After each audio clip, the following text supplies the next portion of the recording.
Itu pendapatan channel ini sebesar 282.952.000. Lumayan banget nih, lumayan. Berarti rata-rata satu bulan sekitar 25 jutaan lah.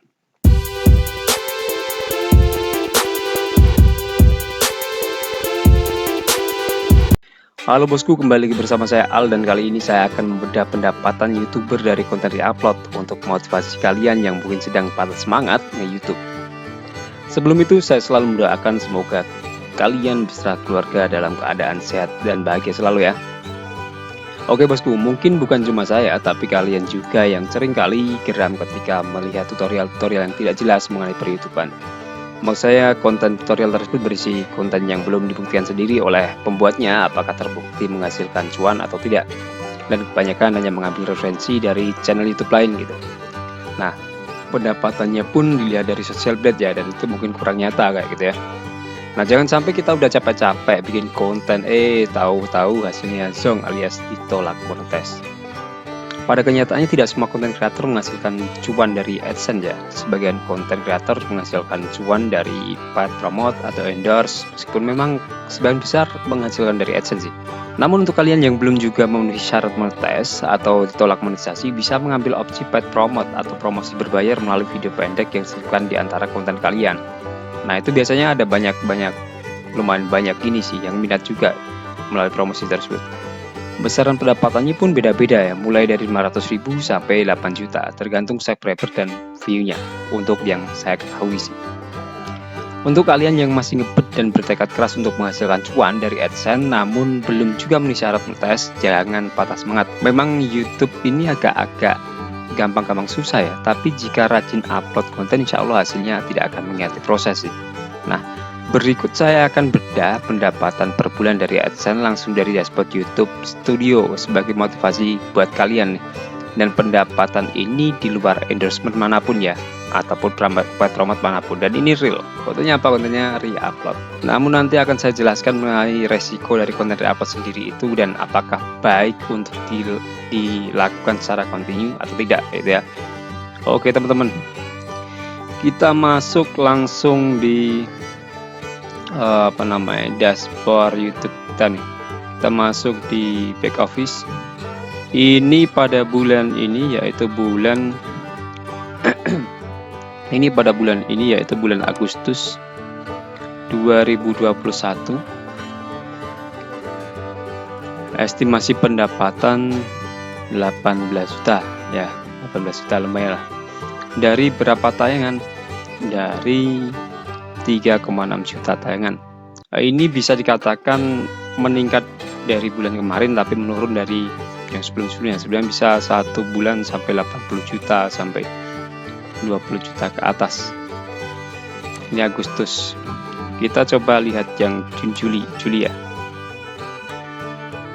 Nah, bulan kemarin Juli ini dari tayangan 2,9 juta.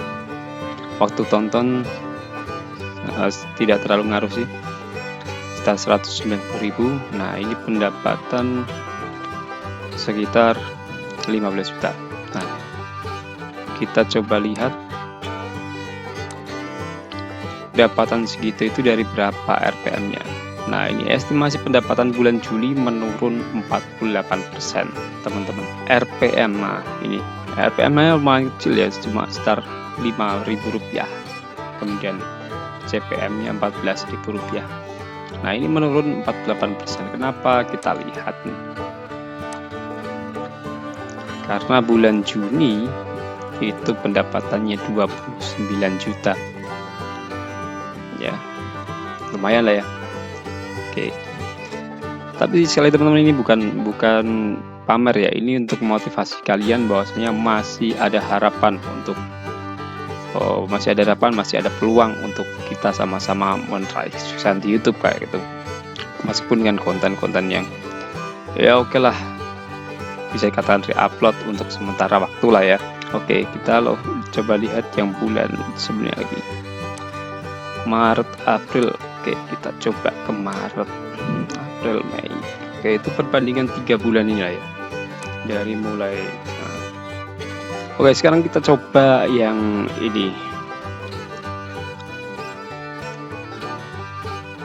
Coba 360 hari. Oke. Selama 360 hari atau 1 tahunan lah ya, 1 tahunan.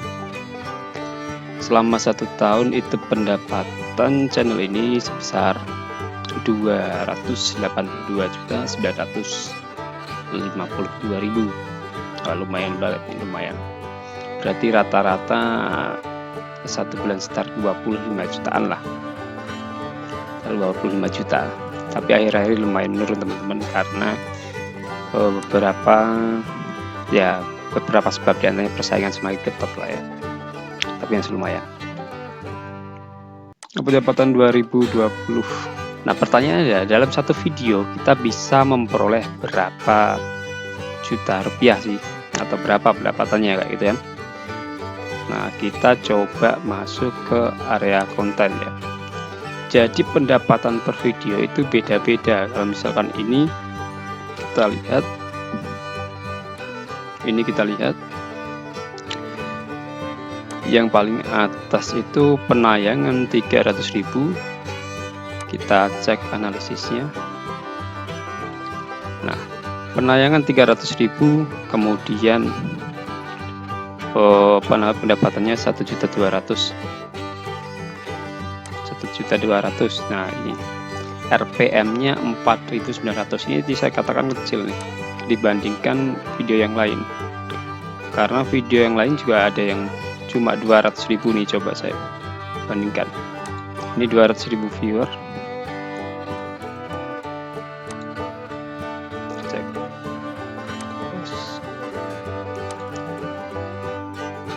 Nih, ini 200.000 viewer, pendapatan 1.200.000 juga nih.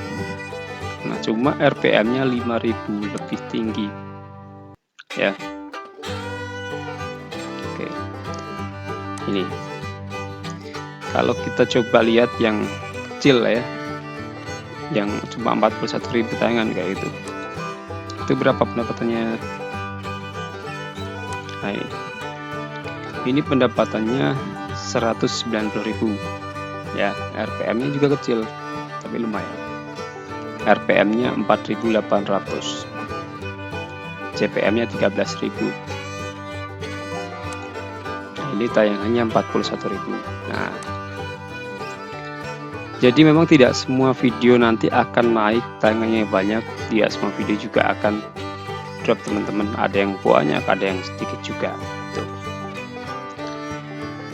Nah, ini beberapa pendapatannya ya.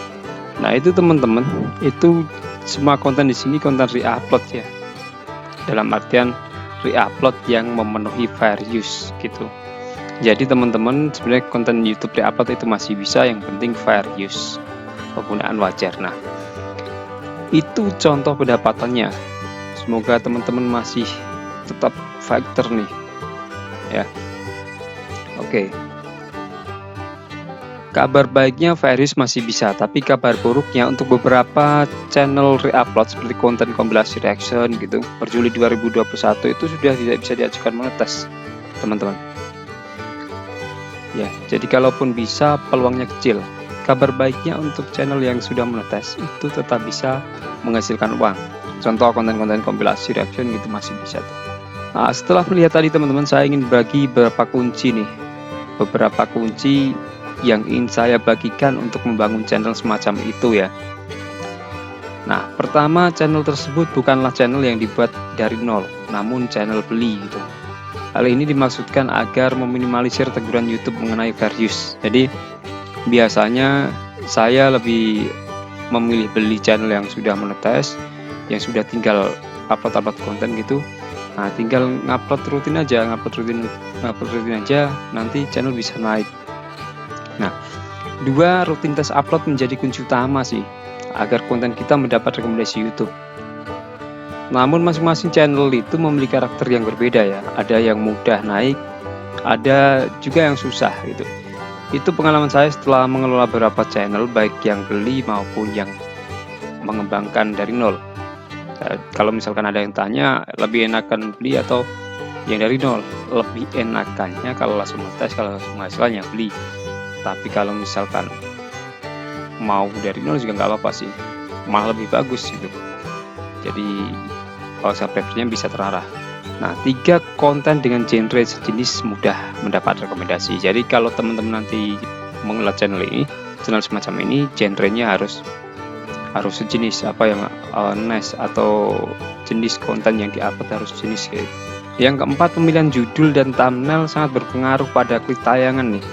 Artinya dari channel tersebut justru saya melihat bahwa isi itu nomor 2 dan yang pertama justru thumbnail dan judulnya. Tapi ya isinya jangan sampai awur-awuran juga lah ya. Oke, nanti saya bilang isinya nomor 2, mah isinya awur-awuran. Oke bosku, namun balik itu semua, konten-konten diupload meskipun telah memenuhi fair use tetaplah sangat beresiko teman-teman. Sehingga baiknya konten reupload hanya dimanfaatkan untuk mendulang cuan jangka pendek saja. Istilahnya untuk mengumpulkan modal lah ya. Nah, setelah itu nanti mulailah persiapkan channel berisi video ori berdasarkan kemampuan yang kalian miliki atau kearifan lokal yang ada di tempat kalian. Nah, oke bosku, seperti itu pembahasan kali ini. Nah, kalau mungkin ada yang mau kita bedah lebih detail ataupun entahlah kita sharing apapun, silakan jangan lupa tinggalkan masukan di kolom komentar agar kami dapat memberikan konten yang lebih baik dan terus memperbaiki konten kami. Terima kasih.